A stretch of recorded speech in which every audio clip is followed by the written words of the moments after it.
Evening. Alternating current का 4th lecture. थोड़ा speed कम है अभी और उसका मेन कारण है कि वीडियो लंबा हो जाता है। धीरे धीरे पढ़ते रहेंगे। अभी अल्टरनेटिंग करंट अपने रंग पे आया नहीं है ठीक से। संभवतः आज कुछ टॉपिक अच्छे आ रहे हैं, जो आज नहीं आएंगे तो कल आएंगे। कल हमने प्योर सर्किट्स पढ़ी, चाहे वो प्योर रेजिस्टिव हो, चाहे प्योर इंडक्टिव हो और चाहे प्योर कैपेसिटिव हो। आज कॉम्बिनेशन पढ़ते हैं। तो सर्किट पे आज हम पढ़ने जा रहे हैं आरएल सर्किट। एक ऐसा सर्किट जिसमें रेजिस्टेंस मतलब रजिस्टर और इंडक्टर सीरीज में। हेडिंग लीजिएगा, circuit in which R and L in series. एक सर्किट जहां R और L सीरीज में।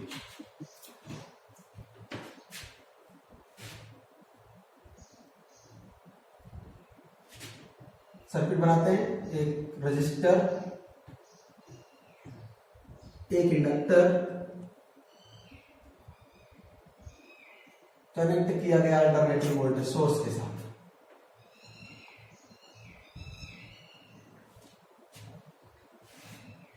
चार पांच हेडिंग पे चलेंगे। एक नया टर्म यहां मिलने वाला है, इंपीडेंस। हमें अलग से बता देना चाहिए था, पर अलग से कापी भरने में कोई बहादुरी है नहीं, बल्कि इनको सबको लिखने से पहले आप इंपीडेंस के बारे में लिख लीजिएगा। मैं लिख देता हूं। इंपीडेंस एक नया टर्म आने वाला है, प्रतिबाधा हिंदी में कहते हैं। जैसे रजिस्टर के पास रेजिस्टेंस होता है, कैपेसिटर के पास कैपेसिटेंस होता है, पर कैपेसिटेंस अपने काम का नहीं है। रिएक्टेंस होता है, कल हमने पढ़ा, इंडक्टिव रिएक्टेंस और कैपेसिटिव रिएक्टेंस। तो अगर अकेले रजिस्टर है तो रेजिस्टेंस, अकेले कैपेसिटर है तो कैपेसिटिव रिएक्टेंस, अकेले इंडक्टर है तो इंडक्टिव रिएक्टेंस। पर अगर दो दो तीन तीन साथ में आ जाए, मतलब रजिस्टर कैपेसिटर साथ में आ जाए, कि रजिस्टर इंडक्टर साथ में आ जाए, या कि तीनों आ जाए, या कि कोई भी मतलब कोई भी दो या तीन आ जाए, अकेले ना आए, तो फिर सर्किट भाई जो ये एलिमेंट है वो सब मिलके करंट को रोकने का जो प्रयास करेंगे, उनकी जो प्रॉपर्टी है उसे इंपीडेंस नाम दिया गया। मतलब है रोकने वाली भी, और इसकी भी ऐसा यूनिट फिर ओम ही होनी चाहिए। क्या आप समझ पा रहे हैं? तो ये वही है, कंबाइंड रेजिस्टेंस ऑफ सर्किट। बस मतलब हो सकता है लिखने का तरीका गलत हो, कहने का तरीका गलत हो, पर आप फील करिए कि ये दोनों मिलके, रजिस्टर और इंडक्टर दोनों मिलके करंट फ्लो में जो रुकावट पैदा करेंगे वो इंपीडेंस। मतलब केवल रजिस्टर इंडक्टर नहीं, दो तीन चीज, जैसे दो तीन एलिमेंट, हम तीन एलिमेंट को जानते हैं, रजिस्टर, इंडक्टर और कैपेसिटर। अकेले रजिस्टर का रेजिस्टेंस कहते हैं। कल हमने देखा कि अकेले इंडक्टर के पास इंडक्टिव रिएक्टेंस कह दिए, अकेले कैपेसिटर का कैपेसिटिव रिएक्टेंस कह दिए। अभी दोनों साथ में हैं तो इनके टोटल रेजिस्टेंस को क्या कहा, और ये इंपीडेंस का, ये कंबाइंड रेजिस्टेंस है सर्किट का। अब सर्किट में मतलब आप रजिस्टर के रेजिस्टेंस को भी इंपीडेंस कह सकते हो। अगर आपसे कोई ये पूछे कि प्योर रेजिस्टिव सर्किट का इंपीडेंस कितना होता है, तो आप कहेंगे रेजिस्टेंस के बराबर, क्योंकि वहां रेजिस्टेंस वाला। प्योर इंडक्टिव सर्किट का इंपीडेंस कितना होता है, तो कहोगे इंडक्टिव रिएक्टेंस। तो इंपीडेंस क्या है? वही एक नया टर्म दे दिया गया है, सबको साझे में क्या कह दिया जाए, एक टर्म है ना। चलिए लिख लीजिएगा इस हिसाब से, जेड से डिनोट करेंगे इसको, और एसआई यूनिट ओम ही होगी, एसआई यूनिट ओम। ठीक है, इतना इंपीडेंस के बारे में आप जाने रहे। मतलब करंट जो है आई नॉट मैक्सिमम करंट वो कितना होगा, मैक्सिमम वोल्टेज अपान इंपीडेंस। अब रेजिस्टिव सर्किट है तो आर लिख दो, इंडक्टिव सर्किट है तो एक्सएल लिख दो, और कैपेसिटिव सर्किट है तो एक्ससी लिख दो। साचे का है तो देखेंगे क्या होता है, अभी साचे वाला तो हम पढ़े नहीं। ठीक है, इतना लिख लीजिएगा इंपीडेंस का, इसके बाद हेडिंग लीजिएगा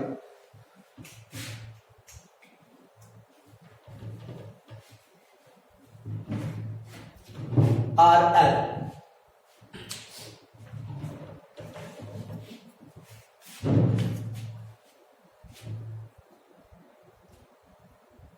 जो ये अल्टरनेटिंग सप्लाई है, बोर्ड पेपर, आप बोर्ड पेपर के हिसाब से भी 5 नंबर के टॉपिक आते हैं। जैसे आज आरएल पढ़ रहे हैं, हो सकता है आरसी आज ना आए, कल आरसी के बारे में हम पढ़े, और कल पढ़ेंगे तो फिर आरसी आरएलसी दोनों पढ़ेंगे। तो आज और कल का जो लेक्चर है वो बोर्ड पॉइंट ऑफ व्यू से बहुत इंपॉर्टेंट है, पूछा जाता है। और इस साल तो और ज्यादा आरएल सर्किट आने की संभावना है कि आरएल सर्किट क्या है, और जितने पॉइंट्स अभी हम इसको पूरा लास्ट तक आपको करके जाना होगा। तो क्या क्या पूछेगा, रिजल्टेंट वोल्टेज का डेरिवेशन पूछेगा, अकेले नहीं पूछेगा, resultant voltage, impedance, resultant current, phasor diagram, बहुत सारी चीजें, फेज डिफरेंस, सब कुछ निकालेंगे जो जो पढ़े थे। देखिए मान लेते हैं कि V equal to V naught sine omega t की सप्लाई दी गई, जो उसका कोई काम नहीं, इस पूरे डेरिवेशन में इस टर्म का कोई काम नहीं, पर ठीक है दिया सप्लाई में, जिसके कारण यहां से करंट आई जाने लगे। हालांकि ये कह देना गलत है कि आई ऐसे जाने लगी, क्योंकि बार बार अल्टरनेट होती है, बस ठीक है सप्लाई में बना दिए।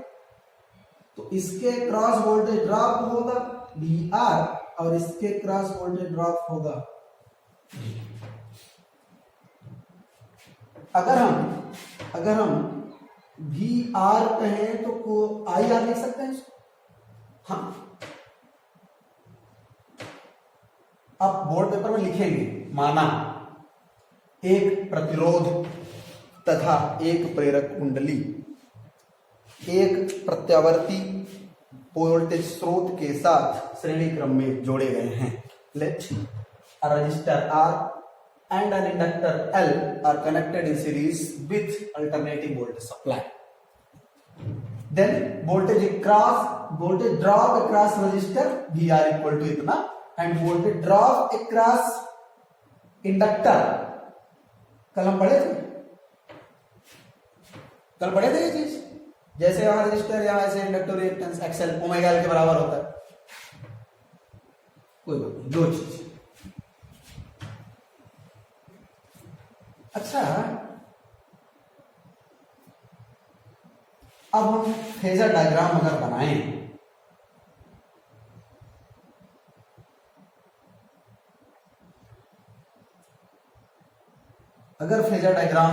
कल का लेक्चर अगर याद हो, तो हमने कहा था सबसे पहले आप करंट बनाएंगे, चलिए बना दिए,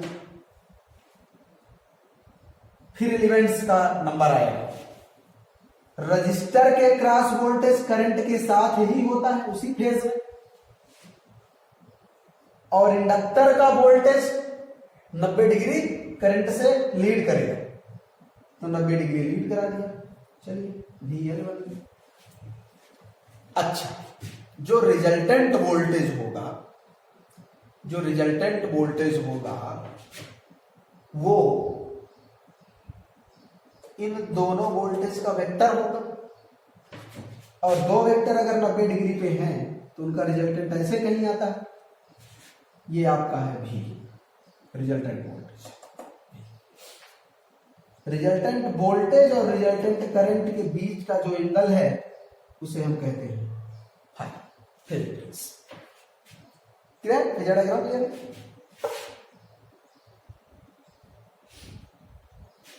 ये बात समझ में आनी चाहिए। एक हम छोटी सी हेडिंग ले लेंगे, बल्कि रिजल्टेंट वोल्टेज की, जो रिजल्टेंट वोल्टेज आएगा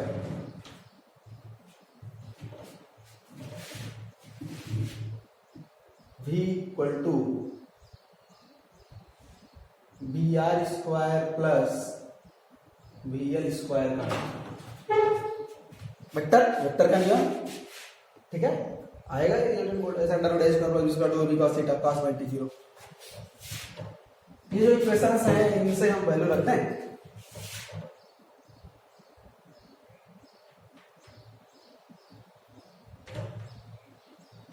तो वी आर के स्थान पे आई आर और वी एल के स्थान पे आई एक्स एल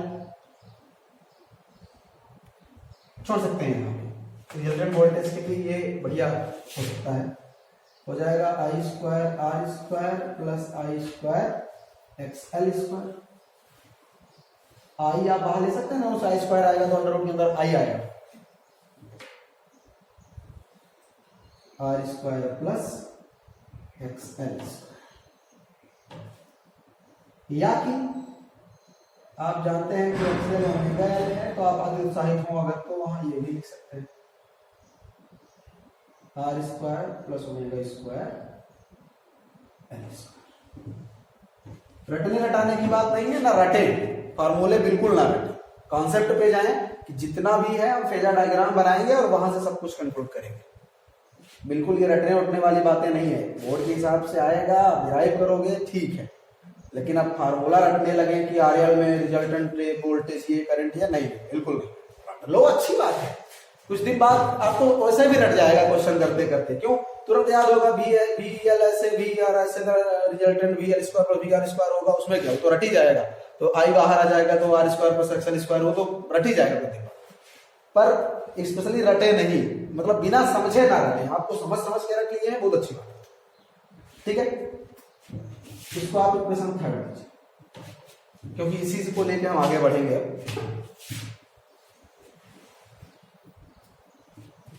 इम्पीडेंस,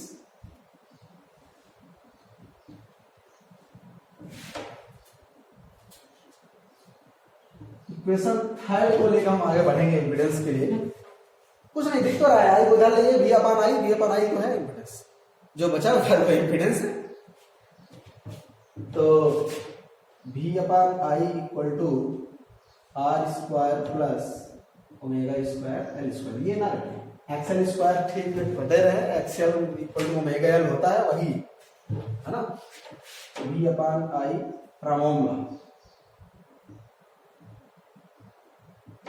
ओम के नियम से वी अपन आई को हम क्या कहेंगे, जेड। हालांकि ओम का नियम प्योर रजिस्टिव सर्किट के लिए सही था, पर है कुछ कुछ वही है ना। अब बल्कि ये ना, क्योंकि ओम का नियम कुछ लोग कह देंगे फिर कि प्योर रजिस्टिव सर्किट के लिए है, उनकी लिमिटेशन है। तो वी अपन आई इम्पीडेंस के बराबर होगा, तो जेड यहां से आपको निकल के आ जाएगा R square plus omega square L square. XL square वही है, ठीक है। क्या क्या निकला, फेजर डायग्राम बना लिए हम, रिजल्टेंट वोल्टेज दे दिए, इम्पीडेंस दे दिए। अच्छा, मैक्सिमम करंट,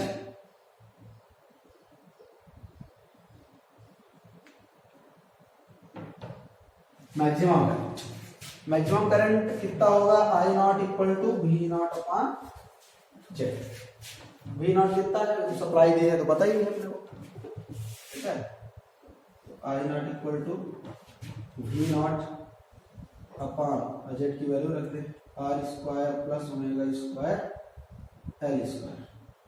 रटे नहीं, बार बार कह रहा हूं, तो पता चला आप मैक्सिमम करंट रटने लगे, ये होता है नहीं। सिर्फ फेजर डायग्राम आपसे बनना चाहिए, बाकी सब अपने आप आ जाए, ठीक है। और क्या बच रहा है, फेज डिफरेंस।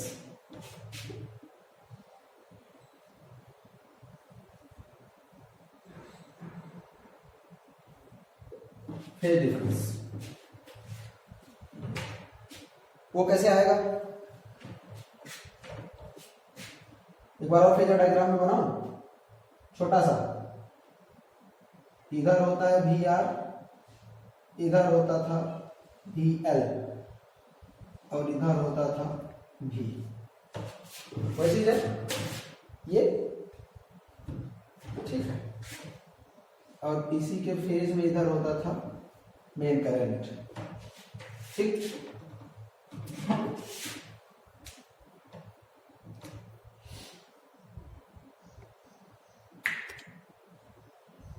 अगर ये वाला एंगल आपको निकालना है तो tan फाई लग सकता है, tan phi perpendicular V L upon base V are.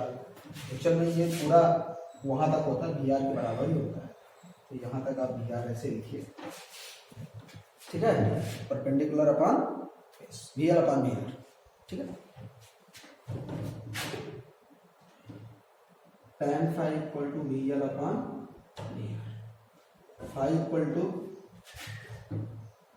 tan inverse V L को क्या लिखते हैं, I X L, V L को क्या लिखते हैं, आई एक्स एल, और इसको लिखते हैं I R, I I cut जाएगा, और एक्सीएल को ओमेगा एल लिखते हैं, तो फाई आपको मिल जाएगा tan inverse omega L by JEE Mains 2017, direct result RLC circuit के लिए फेज डिफरेंस पूछा था, अभी तो आरएल ही है, तो कैपेसिटर जोड़ देंगे तो दिक्कत क्या है, ऐसे ही निकाल लेंगे उसको, देखेंगे, ठीक है। अच्छा, कभी कभी डायरेक्ट रिजल्ट पूछते हैं, कॉम्पिटिशन एग्जाम में डायरेक्ट रिजल्ट पूछे जाते हैं फेज डिफरेंस का, है ना, फेज डिफरेंस जो ये फाई है यहाँ पे, इसका डायरेक्ट रिजल्ट पूछा जाता है। अब tan के टर्म में ना पूछ के साइन कॉस के टर्म में पूछ ले तो पकड़ा जाओगे क्या कैसे होता है ना। तो tan को साइन में बदलते आना चाहिए ट्रिग्नोमेट्री से, है ना, जैसे tan theta equal to perpendicular upon base, perpendicular पे इसको रखोगे, बेस पे इसको रखोगे, हाइपोटेनस निकाल लोगे, निकालो जिसके टर्म में निकालना है ना। देखो ये पूरा है 5 नंबर का क्वेश्चन, अभी बोर्ड के हिसाब से आपको यहाँ तक करके आना होगा पूरा, तो आसान भी है, टफ नहीं है। अगर ये सर्किट समझ में आई है तो कि मानिए आरसी भी ऐसे, आरसी में होना क्या है, यहाँ सी बन जाएगा तो यहाँ एफसी हो जाएगा, ये वोल्टेज ऊपर ना जाके नीचे चला जाएगा, रिजल्टेंट इधर बन जाएगा भाई, यहाँ वीसी हो जाएगा, आई एक्ससी हो जाएगा, आई स्क्वायर एक्ससी स्क्वायर हो जाएगा, यही रहेगा। एक्ससी को 1/ओमेगा सी लिख देंगे, यहाँ 1/ओमेगा स्क्वायर सी स्क्वायर, यहाँ 1/ओमेगा स्क्वायर सी स्क्वायर, यहाँ 1/ओमेगा स्क्वायर सी स्क्वायर, यहाँ 1/ओमेगा स्क्वायर सी स्क्वायर, और ये फेजर डायग्राम नीचे, तो यहाँ 1/ओमेगा सी, रिजल्टेंट 1/ओमेगा आरसी आ जाएगा, खत्म। पूरी दुनिया सर्किट के नाम पे कठिन है, कठिन है, कठिन है। 12वीं में पहले पढ़ने वाले 100% बच्चे, 99 भी नहीं कह रहा, समझते नहीं इसको, केवल रटेंगे आंख मूंद के और कहेंगे सर्किट हम पढ़वाइए तरफ, बहुत टफ। क्या टफ है पता नहीं, बेटाओ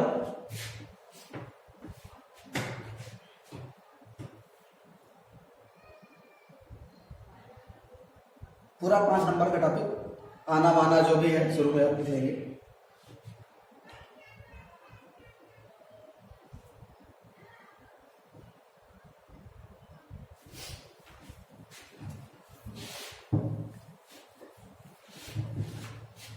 अच्छा, हमने कहा कि phi equal to tan inverse omega L by are.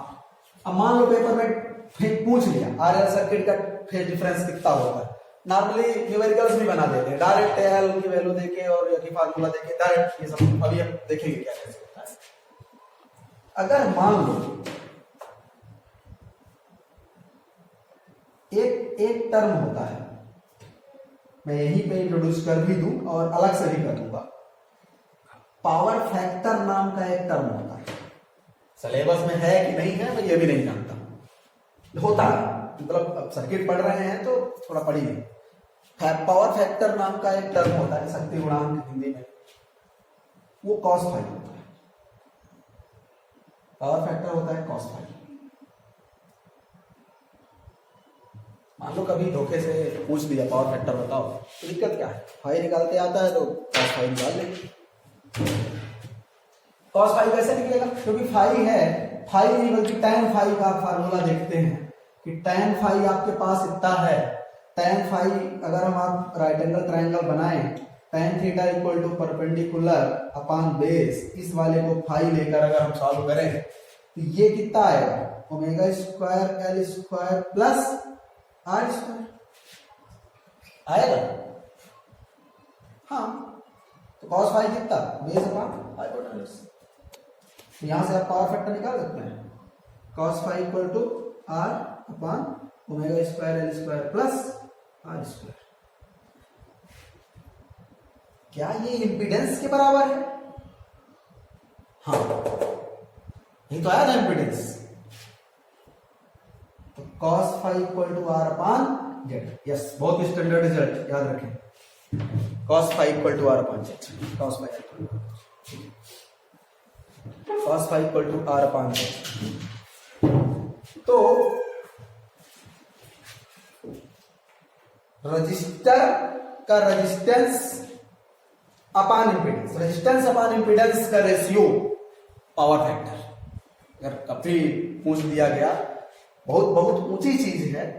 Power factor का नॉर्मली जिक्र किया नहीं जाता, पर मान लो कभी पूछ लिया, क्योंकि जिस एग्जाम के लिए हम लोग पढ़ रहे हैं उसका कोई लिमिटेशन नहीं, कहीं से भी कुछ भी पूछ देता है। तो इसलिए जो जो भी चीजें होती हैं मैं बता रहा हूँ। पावर फैक्टर क्या, आप रटेंगे the ratio of resistance and impedance of a circuit is called, नहीं रटने वाली बात नहीं है, समझिए चलो, ठीक है। और ये जो बना ना, ये इसे कहते हैं इंपीडेंस ट्रायंगल, इसको कहते हैं इंपीडेंस ट्रायंगल, जाने रहिए, कोई जरूरी नहीं है। इसको कहते हैं इंपीडेंस ट्रायंगल, नहीं मिलेगा बुक में, नहीं है ये सब, मतलब कहीं ना कहीं तो मैंने भी पढ़ा है, शायद मुझे पढ़ाया गया था पता नहीं। तो इंपीडेंस ट्रायंगल उन्होंने भी कहा था, बुक में नहीं है तो मैंने भी कह दिया, इंपीडेंस ट्रायंगल इसको कहते हैं, ठीक है। और cos phi क्या होता है, आर अपॉन जेड, ये जरूर याद रखें, the ratio of resistance upon impedance, the upon पे का रेशियो कह देते हैं, the ratio of resistance and impedance is called as power factor, cos phi से डिनोट करते हैं इसको, ठीक है। अब जिसको डायरेक्ट याद है पावर फैक्टर, ठीक है, cos के टर्म में क्या आ रहा है, पावर फैक्टर क्या आ रहा है, बहुत सारी चीजें पूछी जा सकती है न्यूमेरिकल्स के हिसाब से, बाकी बोर्ड के हिसाब से वहां तक समाप्त।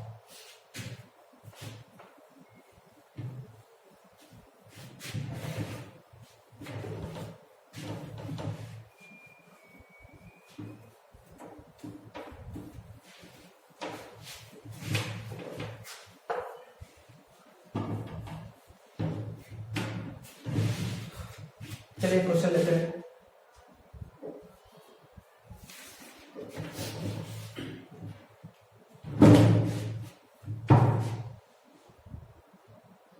A resistor of 20 ohm resistance and an inductor of 5 मिलीहेनरी, छोटा सा इंडक्टर है, चलिए मिली ठीक है, क्या 5 millihenry inductance, 5 millihenry self inductance, self inductance ये 5 millihenry inductance are connected in series with alternating voltage supply V equal to 10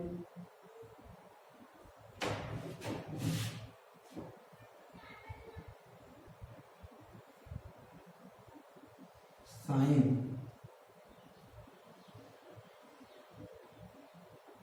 3t, 10 sin 3t।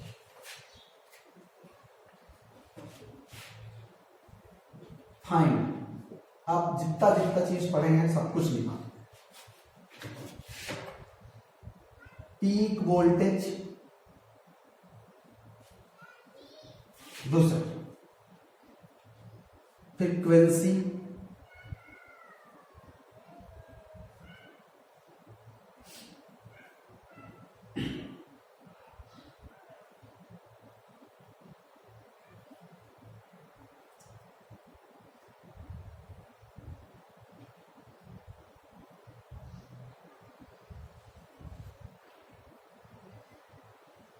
Maximum current.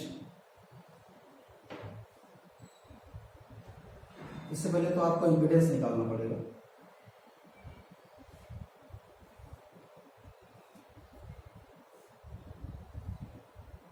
Maximum current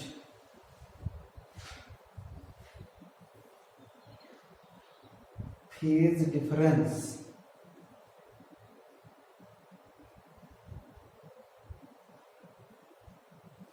power factor.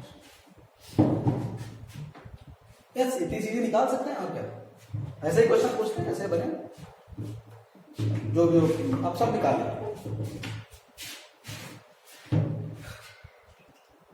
देखिए, अगर हम इस चीज का कंपैरिजन अपने स्टैंडर्ड वोल्टेज से करें V0 sin ओमेगा t से, तो पीक वोल्टेज दिख रहा है, पीक वोल्टेज दिख रहा है 10 वोल्ट। फ्रीक्वेंसी कितनी होती है 2 पाई f, ओमेगा इक्वल टू कितना होता है 2 पाई f, और ओमेगा कितना है 3 दिख रहा है, ओमेगा यहां कितना दिख रहा है 3। तो यहां से आप फ्रीक्वेंसी निकाल लोगे 3/2 पाई, कितना निकाल लोगे 3/2। ठीक है। इम्पीडेंस, क्योंकि दिख रहा है कि आरएल सर्किट है, तो आरएल सर्किट का इम्पीडेंस आप याद है तो अच्छी बात है, कितना होता है omega square L square plus R square का अंडर रूट, होता है ना इम्पीडेंस, अभी हो चुका है। तो ओमेगा है 3 और एल है 5 मिली हेनरी, तो 3 इकाई 9 गुणे 25, अब मिली के लिए 10 की घात -6 हो, प्लस रजिस्टर है 20, तो 20 भी हम 400, ये 225 into 10 to the power -6 + 4। हाँ, मतलब बहुत फर्क नहीं पड़ेगा, ये तो 10 power -6 मतलब बहुत कम है, इसको निगलेक्ट मान सकते हैं। तो फाइनल आंसर हम √400 करके 20 ही लिख सकते हैं अप्रॉक्स।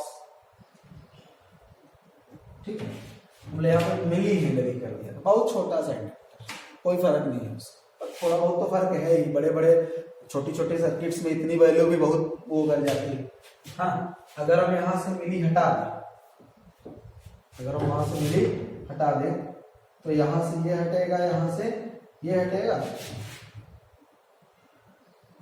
ठीक है, तब फिर ये 625 हो जाएगा, और ये 25 ओम का टोटल इंपीडेंस मिल गया।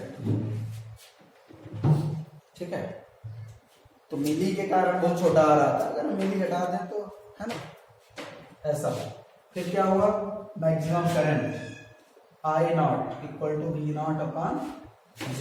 तो V0 अपने पास था, कितना था 10 और Z आया 25, ये कितना आएगा 10/25, 0.4 एम्पियर की मैक्सिमम करंट जाएगी इस सर्किट से। ठीक है, 0.4 एम्पियर की मैक्सिमम करंट। देखो पेपर में जब इस तरह के क्वेश्चन आते हैं तो जब मैक्सिमम करंट का नाम आता है तो इंसान सोचता है मैक्सिमम करंट तब जाएगी जब केवल रजिस्टर हो। एक्चुअल में होगा भी, आगे चल के हम पढ़ेंगे भी, आरएलसी सर्किट में कुछ ऐसी बातें आएंगी, लेकिन हमेशा वह बात सत्य होना जरूरी नहीं, क्योंकि वहां रेजोनेंस की कंडीशन उत्पन्न होगी आरएलसी सर्किट और एलसी सर्किट में, तो वो बात अलग है। लेकिन हर जगह ऐसा आप मान लें कि मैक्सिमम करंट तब जाएगी जब प्योर रजिस्टर हो, हाँ, तो ये बात गलत है। क्यों? क्योंकि अपने पास 10 वोल्ट का था, कहाँ गया, 10 वोल्ट की मैक्सिमम सप्लाई है, मैक्सिमम सप्लाई इससे ज्यादा नहीं हो सकती ना, मैक्सिमम वोल्टेज है 10 वोल्ट की मैक्सिमम सप्लाई है, अपान 20 कर दो तो रेजिस्टेंस की कंडीशन तो कितना आ जाएगा 0.5 आ जाएगा, वो भी ऑप्शन में मिलेगा, पक्का मिलेगा ऑप्शन में, और पहला ऑप्शन मिलेगा। ठीक है, दूसरा चीज, कुछ इंसान ये सोचेंगे कि रजिस्टर ही तो रोकता है तो हटा दो उसको, मैक्सिमम करंट चली जाएगी, इंडक्टर बस रख दो, तो इंडक्टर भी रख के ऑप्शन मिलेगा 5, है ना, 5 हेनरी अपान कितना, मतलब 10/5, 2 एम्पियर भी मिलेगा ऑप्शन, है ना। कुछ लोग ज्यादा होशियार होते हैं, डायरेक्ट इंडक्टेंस नहीं रखेंगे, कहेंगे रिएक्टेंस रखेंगे इंडक्टर का, तो ओमेगा एल रखेंगे। फिर तो ओमेगा कितना है 3 और एल है 5, 15, तो 10/15 समझ रहे हैं, 10/15, 2/3, 0.6 वो भी रहेगा ऑप्शन। तो 4 ऑप्शन क्रिएट हो गए, 0.5, 0.6, 2 एम्पियर और एक ये सही वाला। इतनी छोटी डिफरेंस पे आप कवर भी नहीं कर पाओगे और कहाँ गलत हो जाएगा पता नहीं, इसलिए बहुत संदिग्ध मामला है ये, और इसको बहुत अच्छे से विधि विधान से कानूनन तरीके से ही सॉल्व करें, हवा में बात ना करें, है ना। जो जैसे तरीका है, अगर आपसे करंट पूछा जा रहा है तो उसका फार्मूला बिना मतलब को ना सोचे। मैक्सिमम करंट मतलब मैक्सिमम वोल्टेज बटा इंपीडेंस, तो पहले इंपीडेंस कैलकुलेट तो करिए, उसके बाद जाइएगा करंट पर। और इंपीडेंस कैसे निकलता है उसके लिए चाहे आप इंपीडेंस ट्रायंगल तैयार रखिए और चाहे फेजर डायग्राम तैयार रखिए, बात एक ही है। तो इंपीडेंस ट्रायंगल वो भी आसानी है। इंपीडेंस ट्रायंगल कैसे बनता है, आप वोल्टेज भूल जाइए और फेजर डायग्राम बना दीजिए। इंपीडेंस ट्रायंगल देख लीजिए थोड़ा, इंपीडेंस ट्रायंगल कैसे बनता है। रजिस्टर सीधा करेंगे, रिएक्टेंस ऊपर रखेंगे, कैपेसिटर नीचे रखेंगे, हो गया, बन गया इंपीडेंस ट्रायंगल। अगर केवल ये दोनों हैं तो लो, हाँ, तो जो इनका ये डायगोनल होगा वो क्या बताएगा, XL² + R², उनका डायगोनल जो होता है वो क्या बताता है, Z। ठीक, इंपीडेंस ट्रायंगल याद होना चाहिए। इंपीडेंस ट्रायंगल देख रहा है ना कैसा, रजिस्टर इधर, इंडक्टर है तो एक्सियल ऊपर, ठीक। तो जो इस राइट एंगल ट्रायंगल का हाइपोटेनस होगा वो क्या बताएगा, Z। तो ये तो ऑटोमेटिक ऐसे निकलेगा, √XL² + R²। वही तो किया है ये देखो, इंपीडेंस का डायरेक्ट फार्मूला वही तो लिखा है, ठीक है। ठीक,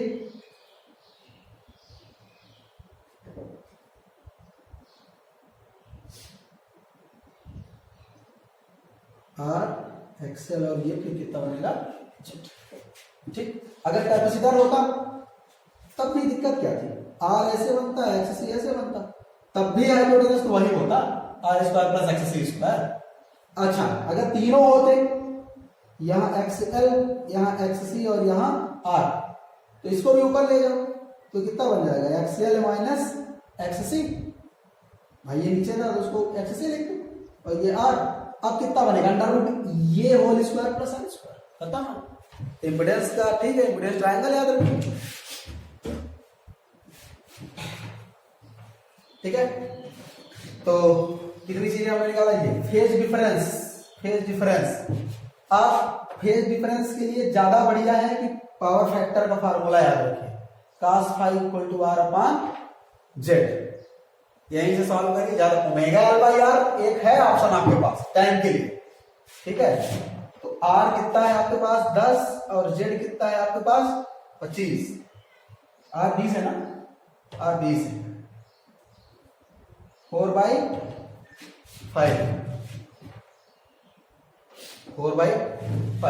आपको याद है ट्रायंगल में 3, 4, 5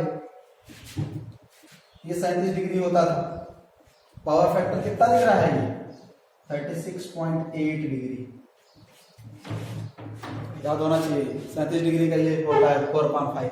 देखो वैल्यू कितना बढ़िया सेट थी पूरा, हाँ 37 डिग्री ऑप्शन मिलेगा आपको, 37 अप्रॉक्स मतलब होता है, बाकी एग्जैक्ट 36.8 होता है, ठीक है। ये पावर फैक्टर मिलेगा आपको। पावर फैक्टर कितना है 4/5, 0.8 पावर फैक्टर कितना है, मतलब ये तो आप 0.8 ले लीजिए, ये पावर फैक्टर है, ठीक है। तो फाई कितना मिलेगा, cos इनवर्स 0.8 जो कि 36.8 डिग्री की वैल्यू, ठीक है। पावर फैक्टर आया 0.8। अच्छा, लीडिंग पावर फैक्टर है कि लैगिंग पावर फैक्टर, लीडिंग है, इंडक्टर है ना, ठीक है, ये भी ठीक है। लीडिंग पावर फैक्टर की लैगिंग, तो कैसे पता चलेगा, अगर आप फाई एक्स एक्सिस से एंटी क्लॉकवाइज नाप रहे हैं, ठीक है, तो लीडिंग है, और क्लॉकवाइज माप रहे हैं तो लैगिंग।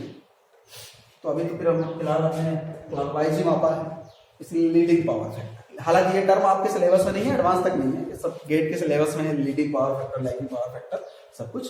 पर जाने दें लीडिंग लैगिंग क्या है, कल हम जाने देंगे लीडिंग लैगिंग क्या है। ठीक है, सब कुछ तो निकाल लिया आसान से। तो अगर आप फार्मूला रटने के चक्कर में रहेंगे और ज्यादा दिमाग लगाएंगे तो दिक्कत होगी, नहीं तो फिर बहुत दिक्कत नहीं होगी। ठीक है, आरएल सर्किट और उससे ऐसे ऐसे क्वेश्चंस बन सकते हैं। ठीक है,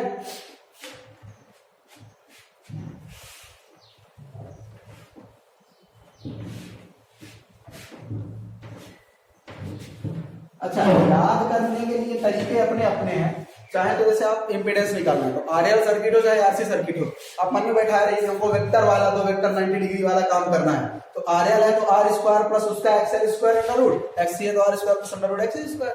तो इम्पीडेंस के लिए कोई दिक्कत है भी नहीं कि आप रटने जाए उस चीज को, है ना। अगर इम्पीडेंस के लिए दिक्कत नहीं है तो वोल्टेज के लिए भी दिक्कत नहीं हो, क्योंकि V equal to Y into impedance कर देंगे, वोल्टेज भी निकल जाएगा पूछ लिया तो इसलिए इम्पीडेंस के आसपास खेल घूमेगा पूरा। ठीक है,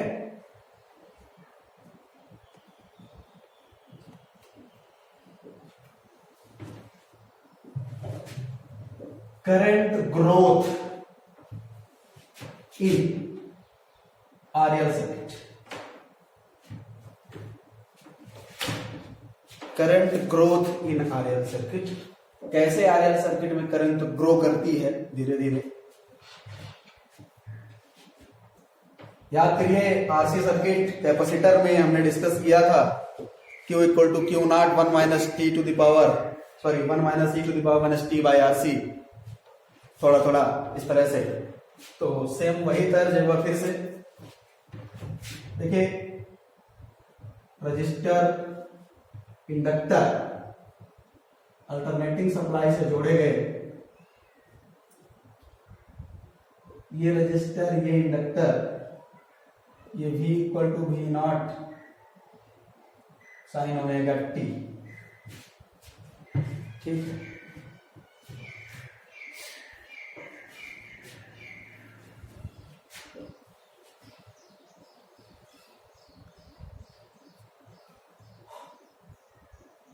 अगर हम एक बार फिर से लूप घुमाएं, ये बात आपको समझ में आनी चाहिए। मतलब केवीएल अगर हम इस लूप में लगाएं, आप जानते हैं इसके क्रॉस आई आर और इसके cross minus L D I by,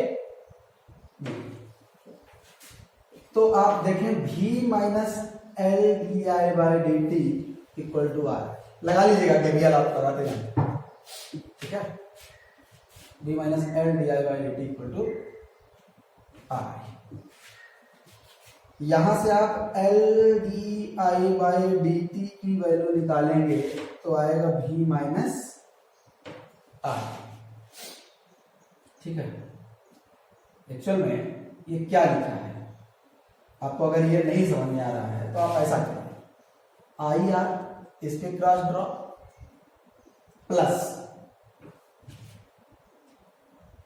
L D I by D T इसके क्रॉस ड्रॉप, वो बराबर होगा टोटल सप्लाई के। नहीं घूम रहा है केवीएल तो, ठीक है ना। देखिए वहां पे ठीक था, जो हम चौथे चैप्टर में पढ़े हैं, वहां केवल रजिस्टर था इसलिए बहुत घुमाने में दिक्कत नहीं थी, कोई भी एक चिन्ह पकड़ दो तो कहीं भी पहुंच जाओ। लेकिन यहाँ थोड़ा दिक्कत होती है, जो इंडक्टर कैपेसिटर के क्रॉस केवीएल घुमाने में थोड़ा दिक्कत हो सकती है, तो कोई बात नहीं, टोटल ड्रॉप बराबर टोटल गेन। ठीक है, ये ठीक है। तो यहां से हम L D I by D T, फिर यहां माइनस ना लगाएंगे, ठीक है, क्योंकि माइनस तुमने डायरेक्शन के लिए लगाया था।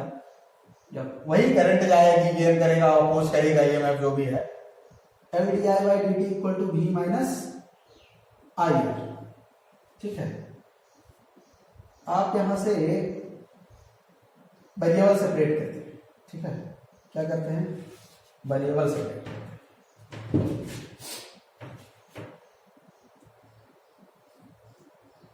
एल डी आई नहीं, ऐसा करते हैं, D I upon V minus I R, ऐसा करते हैं। D I upon V minus I R equal to 1 upon L D T, ऐसा देखिए देखिए ठीक। वेरिएबल सेपरेट करते हैं, आई के साथ ही आई वाला टर्म और पूरा कांस्टेंट के साथ डी टी अलग करते हैं। इंटीग्रेशन के लिए जुगाड़ बना रहे हैं वो इंटीग्रेट कर देते हैं।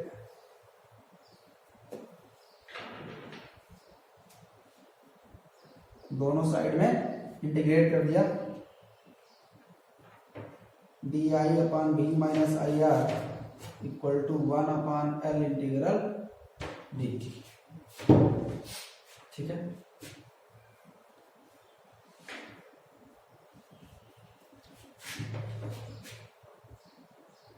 लिमिट वही 0 से लेकर टी तक यहां ले लेंगे, मान लेते हैं शुरू में टी इक्वल टू 0 से लेकर किसी पर्टिकुलर टाइम तक, और टी इक्वल टू 0 पर ऐसा मान लेते हैं कि करंट इंडक्टर पे कुछ नहीं, 0 था, और कहां तक मान लेते हैं कि ये जो भी है हो गया, ठीक है।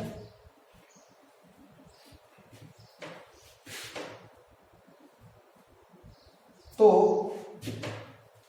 इसका इंटीग्रेशन अगर हम करें तो कैसे इंटीग्रेशन करते हैं, कुछ मान के, जैसे हम इंटीग्रेशन पहले करते आए हैं, अगर हम v minus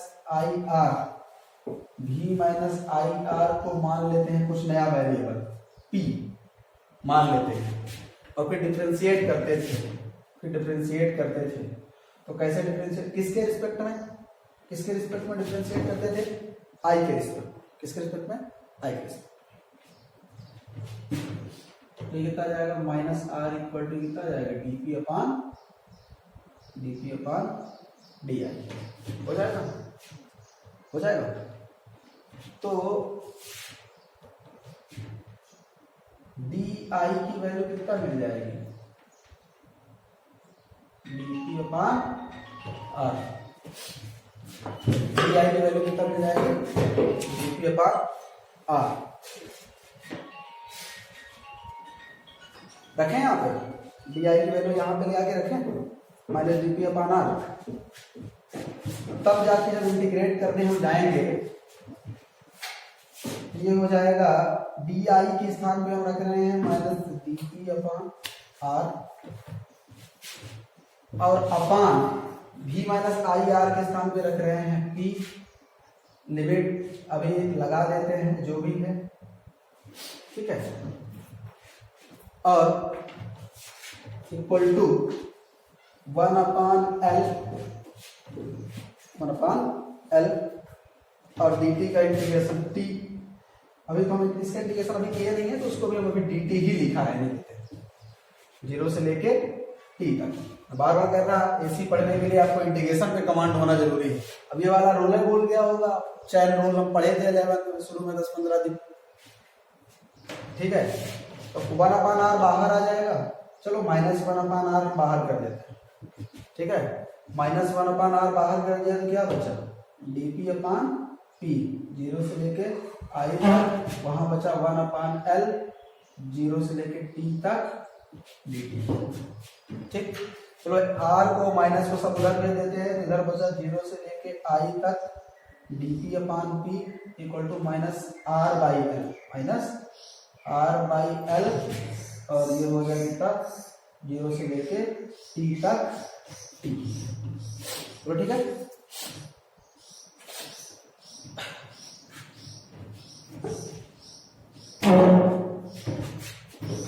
one upon P D P L N P, integration 1 upon P D P L N P, 1 upon P का integration L N P, limit लगेगी 0 से लेके आई तक। अच्छा, एक समस्या है अभी जो कि मैंने लिमिट चेंज नहीं किया है, कर रहे हैं। कैसे लिमिट चेंज होगी भाई, यहां देखिए, यहां से ही लिमिट चेंज होती थी ना, अगर कुछ याद हो, यहां वो दिक्कत नहीं आएगी, क्योंकि हम पी की वैल्यू अभी रख देंगे यहाँ पे ना, पी की वैल्यू जितना जो भी हमने माना था, v माइनस आई आर जो भी माना था वहां पे हम रख देंगे, वो दिक्कत वहां से नहीं आने वाली है। पर लिमिट चेंज करना चाहिए था, ठीक है, लिमिट चेंज आपको करना चाहिए था। क्यों, जैसे एक बार हम पी के स्थान पे, पूरे के स्थान पे 0 रख देंगे, सॉरी इस सब के स्थान पे 0 रख देंगे, और एक बार क्या रख देंगे, एक बार पूरा पूरा रख देंगे जो भी है i, इस i के स्थान पे, इस i के स्थान पे एक बार 0 रख देंगे। i की तो लिमिट थी ना अभी तक यहाँ पे, तो i की लिमिट तो चेंज करेंगे, एक बार i के स्थान पे 0 रख दिया तो p की लिमिट क्या बन गई v, और एक बार i के स्थान पे पूरा i रख दिया तो p की लिमिट पूरा पूरा बन गई v minus I are. Limit यहां देखिए, यहां देखिए, यहां देखिए लिमिट का खेल कैसे होता है। अगर i इक्वल टू 0 रख दी, क्योंकि ग्लोबल लिमिट है, i के स्थान पे 0 रख दिया तो ये पूरा टर्म 0 हो गया, तो p के ऊपर भी हो गया, ये हो गई आपकी लोअर लिमिट। और अगर i की वैल्यू पूरा पूरा i रख दिया, 0 से लेके i तक था ना अपर लिमिट, तो जो v आएगा वो क्या आएगा, सॉरी जो p आएगा वो आएगा v माइनस आई आर। ये हो गई अपनी अपर लिमिट। अपने को यहां से जब से p लिखे हैं ना वहां से लेके v माइनस आई आर तक, ठीक है, कहां से कहां तक, v से लेके v माइनस आई आर तक, v से लेके v माइनस आई आर तक। ठीक है, ये बात लिमिट समझ में आई है। लिमिट कैसे चेंज करते हैं, पहले भाई दूसरा चेंज था, है ना। दिक्कत यही है कि किताबों में जो दिया है इस टर्म के बाद डायरेक्ट अब जो हम टर्म लिखने जा रहे हैं वो टर्म लिखा। कैसे कैसे समझ पाइएगा क्या हो रहा है ना। आप ऐसे वर्मा पढ़ाइएगा, क्वेश्चन लिखा है उसमें, ये क्वेश्चन है अलग से इलेक्ट्रोमैग्नेटिक इंडक्शन में मिलेगा आपको, करंट डिके का वो, पर इस टर्म के बाद डायरेक्ट अब जो टर्म मैं लिखने जा रहा हूं, आप वो ये मान लेते हैं कि आपसे इंडिकेशन बनता है, तो मैं जानता हूं कितना बनता है। v से लेके v माइनस आई आर तक, और इधर तो t कितना था, माइनस आर बाई एल, और t 0 से लेके t, यहां dt ना। चलिए अपर लिमिट तो ln v minus I R minus lower limit ln v, ठीक है, ठीक, equal to minus R by L into T. इसको हम ln v minus I R upon v लिख सकते हैं, लॉ की प्रॉपर्टी के साथ, लॉ की प्रॉपर्टी के साथ, इक्वल टू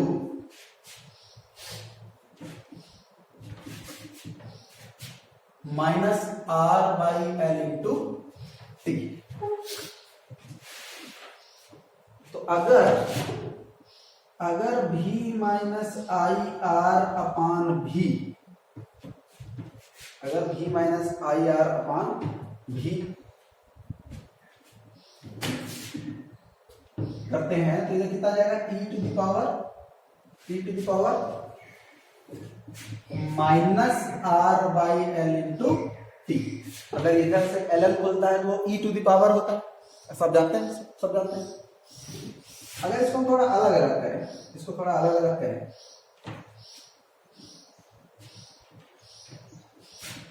ये कितना हो जाएगा, 1 minus I R upon v, ऐसा 1 minus I R upon v upon v minus I R upon v equal to e to the power minus R by L into T, minus R by L into T. कहीं minus का दिक्कत तो नहीं, एक बार थोड़ा और देख लीजिए, कहीं माइनस की दिक्कत तो नहीं, वी माइनस आई आर ये ठीक है, आर ठीक है, P equal to V minus I R सही है, minus R equal to D P, हाँ ठीक है, आई के रिस्पेक्ट में ये 0, आई आर तो केवल कितना बचा, minus R D P upon D I की वैल्यू वहाँ ले जाके रखा, कहाँ रखा, यहाँ रखा, D P upon D R minus 1 upon R equal to वो हो गया, ठीक है। भी से लेके भी माइनस आई आर वो लिमिट हो गई, ठीक है। माइनस 1 अपॉन आर ये बाहर आ गया, वो बाहर चला गया, ठीक है, ठीक है। अगर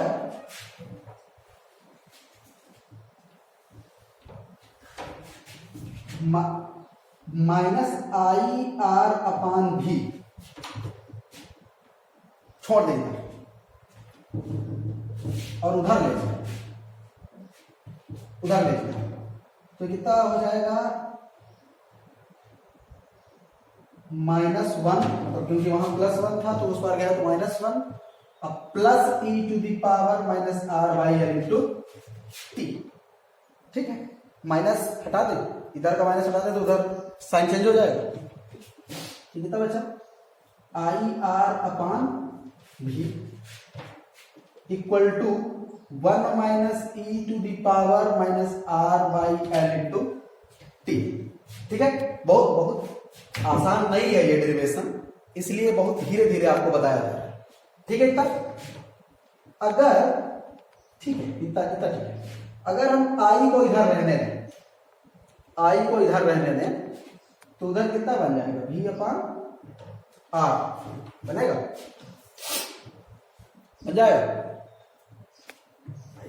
आई को इधर छोड़ दें तो भी upon R equal to 1 minus E to the power minus R by L into T, ठीक है, ठीक है।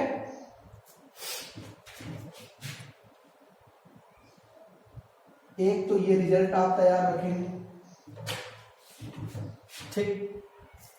ये भी क्या है भाई, ये भी क्या है, मैक्सिमम वोल्टेज। यहां पे ये जो भी लिखा जा रहा है ये क्या है, मैक्सिमम वोल्टेज, ठीक है।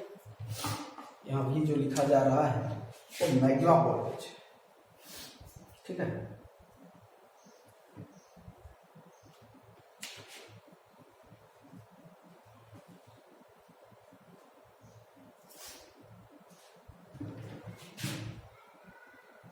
तो हम भी अपॉन आर को आई नॉट लिखते हैं, मैक्सिमम करंट, भाई मैक्सिमम वोल्टेज अपॉन आर तो मैक्सिमम करंट, ठीक है, ठीक है। तो हम आई इक्वल टू क्या लिखते हैं, आई नॉट और 1 minus E to the power minus R by L into T, ठीक। थोड़ा एक और स्टैंडर्ड, थोड़ा और स्टैंडर्ड टर्म में करते हैं, I equal to I not 1 minus E to the power minus T L by R, ऐसे लिखते हैं इसको। I equal to I not, जहां I not equal to V upon R, I not equal to V upon,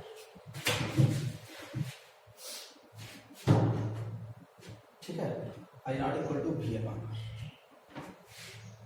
यहां मैंने आई not equal to क्या है, ये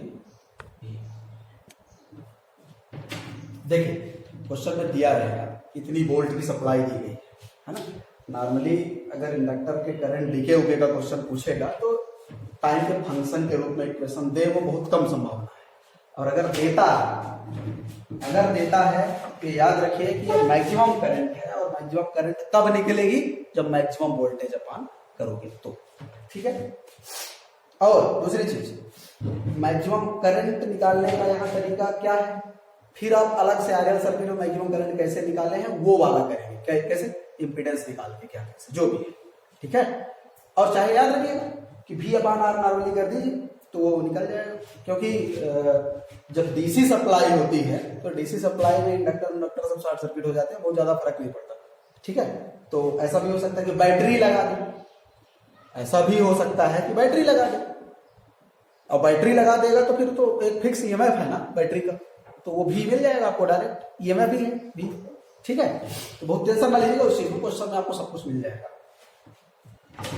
minus T upon L by R,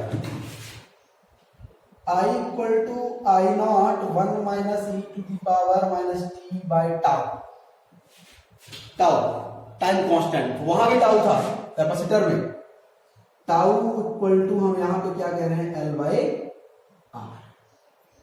important result याद रखिएगा, टाइम कांस्टेंट है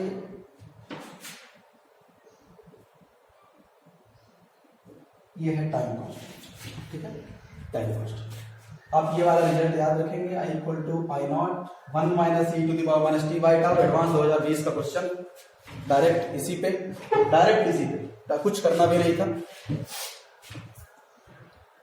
ठीक है। तो करंट ऐसे डिके होती है, सॉरी अभी तो ग्रोथ है ना, ऐसे ग्रोथ होती है। इतना लिखिए जल्दी से। इंडिकेशन का पूरा तरीका देख, अगर ये ना समझाना होता तो 15 मिनट पहले ही हो गया होता, तो पर जरूरी था, पर हवा ही ना लगे कि क्या हो रहा है, तो ठीक है, अभी भी ना लगा होगा, कुछ संतोषजनक।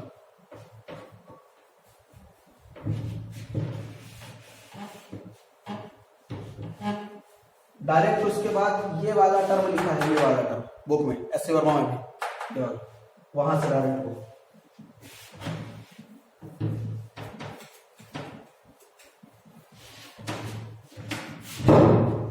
अगर मैं इसका ग्राफ बनाऊं तो जैसे एक्सपोनेंशियल ग्राफ बनता है वो बनेगा, ये 0 बनेगा,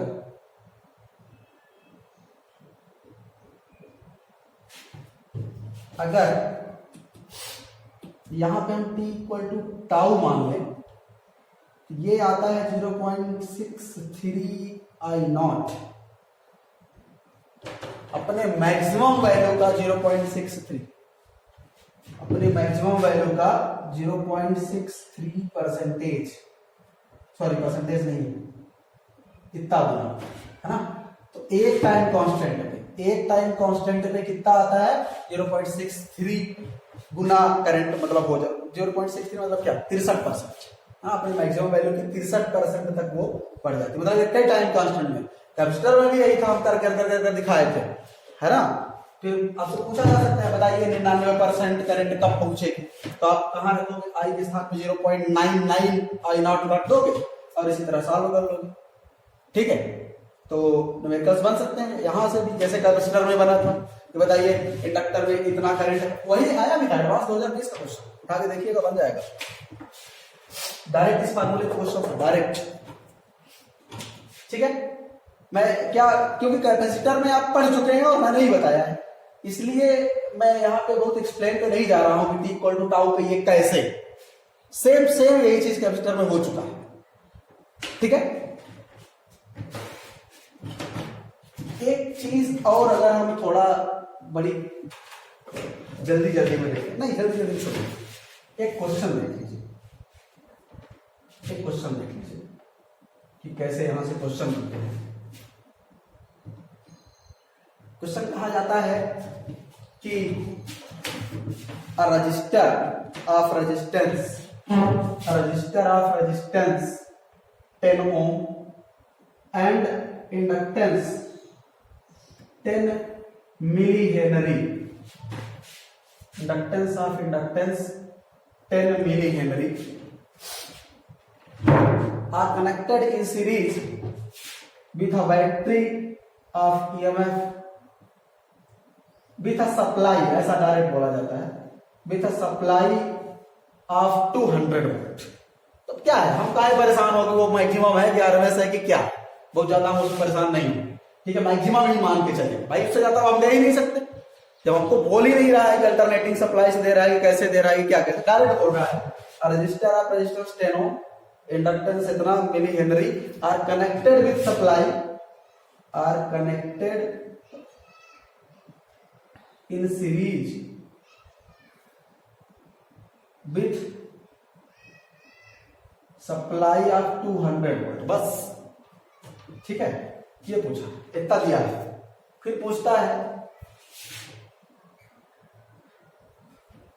आफ्टर हाउ मेनी टाइम,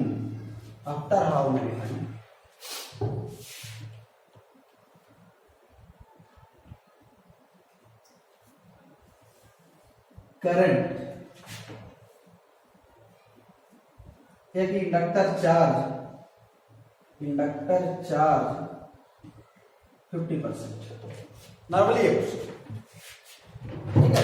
बहुत छोटे लेवल पे आपसे डायरेक्ट टाइम कांस्टेंट पूछा जा सकता है सब कुछ। टाइम कांस्टेंट क्या होता है? L बाई एल, आपको ये तैयारी होना चाहिए, जैसे वहां आरसी होता था। ये क्वेश्चन थोड़ा मेंस लेवल पे हो गया। तो सबसे पहले अपना धर्म तो यही है कि हम टाइम कांस्टेंट निकाल लें, उसके बाद आगे का काम करें। टाइम कांस्टेंट कितना है? L by L. एल कितना? 10 into 10 to the power minus 3 upon 10। तो टाइम कांस्टेंट कितना है? 10 टू द पावर माइनस 3। ठीक। अब फिर मैक्सिमम करंट निकालना पड़ेगा। मैक्सिमम करंट कितना होता है? V by L. ये याद होना चाहिए, ठीक है। एलआर सर्किट में जो मैक्सिमम करंट है, अगर इंपेडेंस की बात, क्योंकि यहाँ ओमेगा ओमेगा की बात नहीं, एलआर सर्किट है, एक तो हम मैक्सिमम करंट जानते हैं V by Z, maximum voltage upon Z, तो यहाँ जेड ही नहीं है क्योंकि एक्सएल चाहिए, फिर अपने को ओमेगा एल चाहिए, ओमेगा ओमेगा दिया नहीं है। हाँ, या कि दे दे फ्रीक्वेंसी डायरेक्ट दे दे, फिर ओमेगा निकल सकता है 2 पाई एफ से, ऐसा हो सकता है, तब फिर V बाई जेड की बात हम करेंगे। नहीं, नॉर्मली आप V बाई आर लगाइए बस, ठीक है। V बाई आर तो V दिया है कितना? 200 बटा 10, 20 एम्पियर की मैक्सिमम करंट जाएगी, ठीक है। मतलब ये कहना चाहता है कि 50% चार्ज होने, 50% मतलब क्या? 10 एम्पियर, 10 एम्पियर तक पहुंचेगी। तो हम जानते हैं, फार्मूला जानते हैं, चार्जिंग की बात हो रही है ना। कह देगा कि शुरू में इतना है, शुरू में इतना परसेंट चार्ज है, नहीं है, क्या है, जो भी है ना। तो कितना? I equal to I not 1 minus E to the power minus T by tau. तो I हम रख रहे हैं कितना? 10। I रख रहे हैं कितना? 10, और I नॉट रख रहे हैं 20। हालांकि I नॉट निकालने की जरूरत नहीं थी, अगर मैक्सिमम करंट पूछ लेता तो ठीक था, 20 एम्पियर आप लिख देते, ठीक है। बाकी तो हम यहाँ 1/2 I नॉट लिख के I नॉट काट देते तो काम बन जाता, ठीक है। तो 1 माइनस, मतलब ये नहीं कि बिना I नॉट निकाले आप इसको नहीं कर सकते थे, क्योंकि हम 50% की बात किया था तो हम डायरेक्ट काम कर सकते थे। हाँ, पर हो सकता है कि एक पार्ट आपसे पूछ लेता नीट लेवल पे, नॉर्मली मैक्सिमम करंट कितना होगा, तो मैक्सिमम करंट में फिर आप परेशान हो जाइए। बिना फ्रीक्वेंसी के आप फ्रीक्वेंसी मान ले, ज्यादा होशियार नहीं बना जाता। आप डायरेक्ट मान ले, मतलब वो डायरेक्ट कह रहा है विद सप्लाई ऑफ 200 वोल्ट, है ना। अब आप परेशान हैं कि I नॉट मैक्सिमम करंट, केवल ऐसा नहीं है कि आप maximum current equal to V naught upon Z नहीं है तो आपसे नहीं बनेगा, ठीक है। Maximum current equal to V naught upon Z नहीं है तो नहीं बनेगा, फिर परेशान हो कि मैक्सिमम वोल्टेज क्या है, इसका इंपेडेंस क्या है ना। इंपेडेंस चाहिए तो under root R square plus omega square L square चाहिए, ओमेगा भी नहीं है, बड़ी दिक्कत है, डाटा इनसफिशिएंट। नहीं, अगर नहीं कह रहा है, वो नहीं बताना चाह रहा है, हो सकता है बैटरी जोड़ा हो, तो बैटरी जोड़ा हो तो इंडक्टर का कोई मतलब ही नहीं है, फिर आप डायरेक्ट V बाई आर रखिए, खत्म काम, है ना। और इंडक्टर का कोई मतलब नहीं है का मतलब ये नहीं होगा कि इंडक्टर चार्ज नहीं होगा, है ना। इंडक्टर से होके तो करंट जाएगी, कोई मतलब नहीं है का मतलब ओपन सर्किट नहीं है, सीधे एक तार की तरह बिहेव करेगा, तो तार की तरह बिहेव करेगा मतलब चार्ज भी होगा वो, ठीक है, अपना काम वो करेगा, एक नॉर्मली एक रजिस्टर की तरह काम करने लगेगा, जो भी है। 1 minus E to the power minus T by tau, tau कितना निकाले थे? 10 टू द पावर माइनस 3, ठीक। ये उधर जो भी आया देख लीजिए, कितना आ जाएगा? 1/2 equal to 1 minus E to the power minus T into 10 to the power plus 3 हो जाएगा, 10 पावर ये चला जाएगा 10 पावर प्लस 3, ठीक है। अब क्या किया जाए? तो 1/2 माइनस 1, तो 1/2 माइनस में, तो ये माइनस माइनस उधर प्लस हो जाएगा, तो e to the power 10 to the power 3t, ठीक है, दिख रहा है। तो ln 1/2 equal to 10 to the power 3t, ठीक, ठीक है।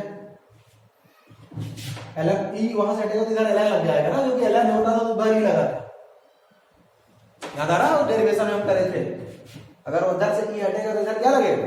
ln, और ln इधर से हटेगा तो उधर क्या लगेगा? e, ठीक है। तो ln1/2 को -ln2 लिख सकते हैं। हाँ, मैथमेटिक्स के स्टूडेंट जानते हैं, क्योंकि ln2 टू द पावर -1 और माइनस पीछे ln का, भाई लॉग का रूल है, equal to 10 to the power 3t। ठीक है, या कि ln1/2 की वैल्यू भी जो होती होगी तो होती होगी -ln2 की वैल्यू कितना 0.693 equal to 10 to the power 3t, t equal to -0.693 upon 10 to the power 3।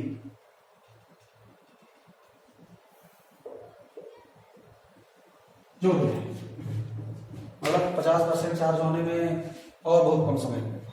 ठीक है, बहुत कम समय लगेगा, तो होता है मतलब माइक्रो सेकेंड भी, क्योंकि 0.693 मिली सेकेंड, 0.693 मिली सेकेंड का समय लगेगा, मिली सेकेंड का समय लगेगा इसमें।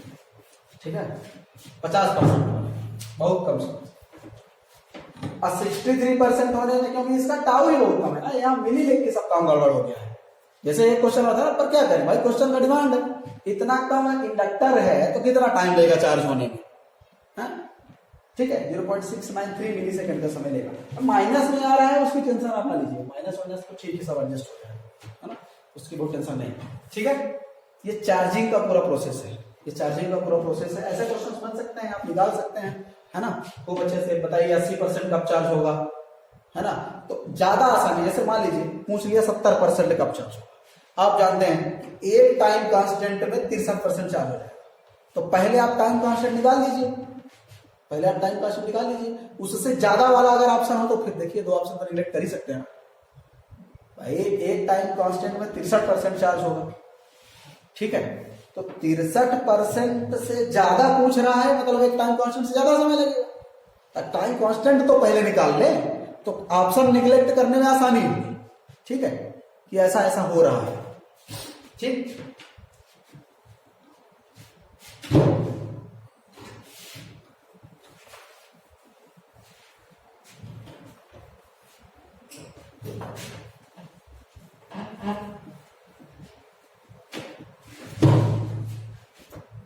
ठीक है, हो गया ये।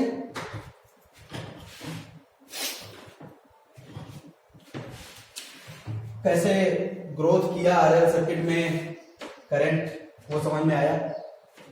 एक्चुअल में बचा तो डीके भी है आरएल सर्किट में पूरा, पर वीडियो लंबा हो जाएगा और दिक्कत होगी। नहीं, चलिए देख ही लेते हैं।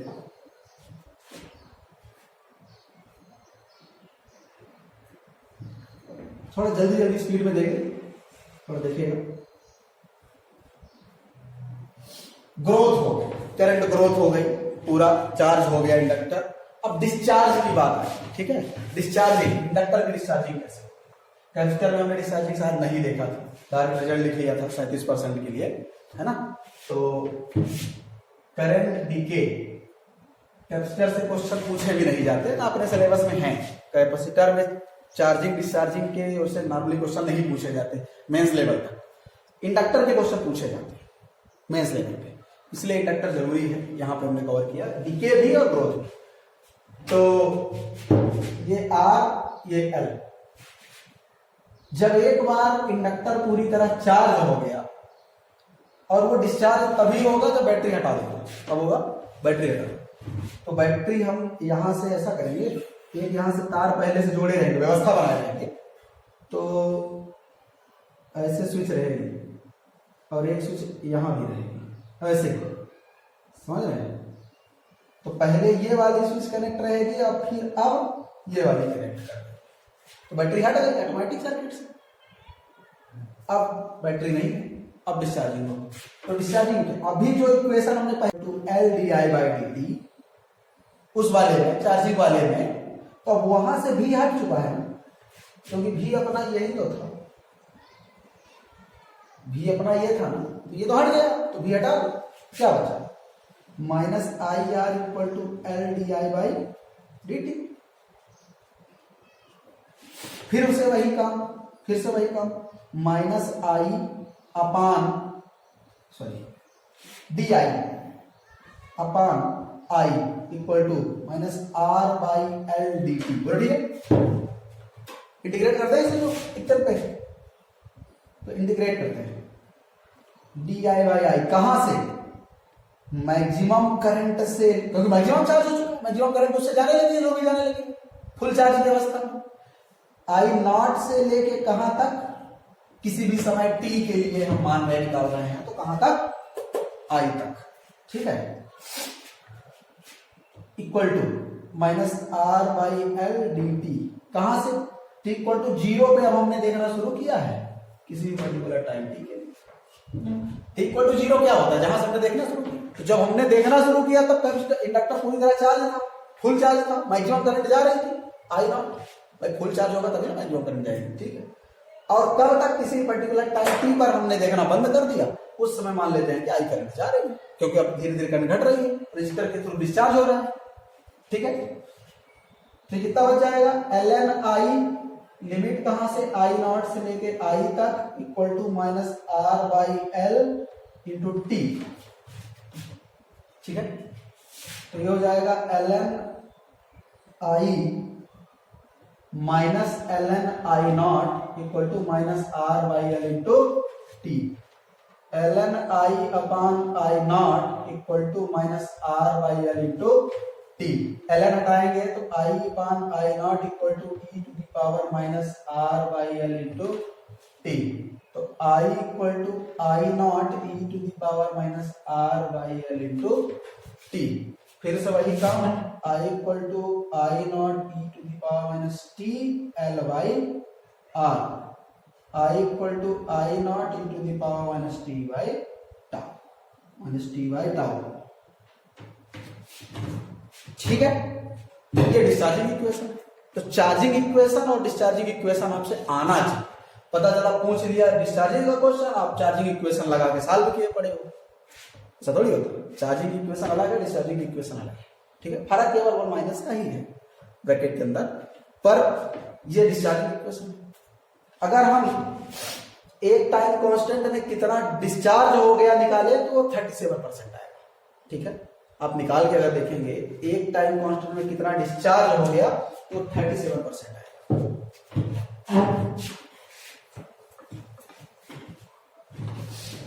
ठीक है। अगर इसका हम